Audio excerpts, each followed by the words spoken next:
You know, for decades, policing in Britain has really been all about one thing: fixing problems.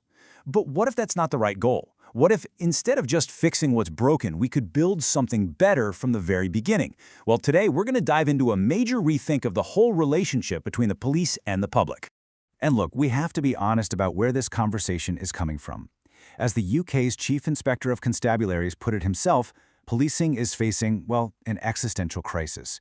Let's be frank, a series of high-profile failures have seriously damaged public trust. So there's this urgent, desperate need for a new way forward, a new blueprint that actually puts communities first. And for the last 40 years or so, the philosophy has been pretty consistent. The job of the police is to find the problems, the crime hotspots, the disorder, the antisocial behavior, and then solve them. It's a logical model. It's reactive, but it makes sense on the surface. Okay, but here's the big question, the one that changes everything. What if focusing on problems is the very thing holding policing back? What if, by constantly, relentlessly looking for what's wrong, we're missing the huge opportunity to build what's right? So let's take a closer look at this established playbook. It's called problem-oriented policing, or POP for short, and it's been the dominant model in police work for over 4 decades. So back in 1979, a guy named Herman Goldstein came up with this idea, and honestly, it was a massive leap forward at the time. It pushed policing to go beyond just racing to 999 calls. It encouraged officers to dig deeper, to analyze the root causes of crime, and try to stop it from happening over and over again. And the source material for this explainer offers a really powerful way to think about this: the janitor's approach. Now, a janitor is absolutely essential, right? They keep the building running, they fix what's broken, they clean up the messes, but their entire job, their whole world, is defined by reacting to things that have already gone wrong. And this whole approach got boiled down into a simple 4-step process called the SARA model. It's pretty straightforward. You scan for problems, you analyze what's causing them, you come up with a response, and then you assess if your response actually worked. It's logical, it's methodical, and it has been the absolute bedrock of policing tactics for a generation. But here's the catch, and it's a big one.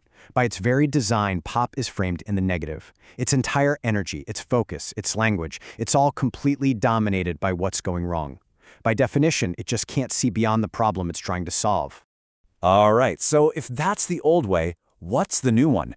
Let's explore a totally different way of thinking. This is what you'd call a paradigm shift, moving from problem-solving to a new model called solution-oriented practice, or SOP. Now, the key words to grab onto here are collaborative and co-create. So instead of the police asking, how do we stop teenagers from vandalizing this park bench, SOP gets everyone around the table, including the teenagers, to ask a totally different question. What would make this park a place we all feel proud of and want to protect? And this brings us to the perfect contrast. If POP is the janitor, then SOP is the architect. See, an architect doesn't start by asking what's broken in the building. They start with a blank sheet of paper and ask the biggest, most exciting question there is: what do we want to build here? And honestly, this entire philosophy boils down to just one simple but powerful question. It completely flips the script from reducing the bad to creating the good. The goal is no longer just less crime. Suddenly, the goal is a park where kids can play safely after school, or a high street that feels alive and welcoming after dark. It's about agreeing on the destination before you even start drawing the map. And what's so cool about this is that SOP isn't just some theory cooked up in a lab. It's a mashup of all these brilliant ideas from other fields. It pulls from positive psychology's focus on strengths, the goal-setting tricks of elite athletes, and even the quality control methods from industry. The one thing they all have in common? They're all about unlocking potential, not just fixing weaknesses. Okay, so let's really nail this down. Janitor versus architect. Let's put these two approaches head-to-head and see exactly how they stack up. And right away, you see the fundamental difference in their DNA. One is all about amelioration, just trying to make a bad situation a little less bad. The other is about aspiration, imagining and actually building a better future. It's really the difference between just surviving and truly thriving. And you can see how that one difference just cascades down through everything else. Just look at the focus row. POP is all about tactics, dealing with those immediate short-term crime hotspots. SOP? That's strategic, thinking about long-term community dreams. And then look at leadership. POP is almost always led by the police. With SOP, leadership is shared. The police become a crucial part of the team, not just the boss of it. So after all that, you're probably thinking, okay, so which one's better? But see, that's actually the wrong question to ask. This isn't about firing the janitor to hire an architect. It's about figuring out how the janitor and the architect can and absolutely must work together.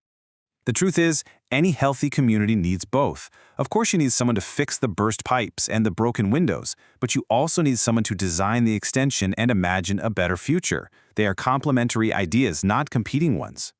And there's a great way to visualize this, using something like Maslow's hierarchy of needs. Think of problem-oriented policing, the janitor's work, as securing that foundational level of the pyramid, our basic fundamental need for safety. It makes things stable. It's only once that's in place that solution-oriented practice can start building upwards, towards higher needs like community spirit and mutual respect. Yeah, to put it another way, it's just common sense, right? You can't design a beautiful new community garden if the streets around it aren't safe to walk down. The janitor's work, solving those immediate problems, creates the stability and trust that the architect needs for their ambitious, long-term plans to even get off the ground. So what this all comes down to is a really profound cultural challenge for British policing. It means being brave enough to move away from a defensive, reactive, us versus them siege mentality and instead embrace a proactive, collaborative mindset that's built on shared goals with the very public they're there to serve.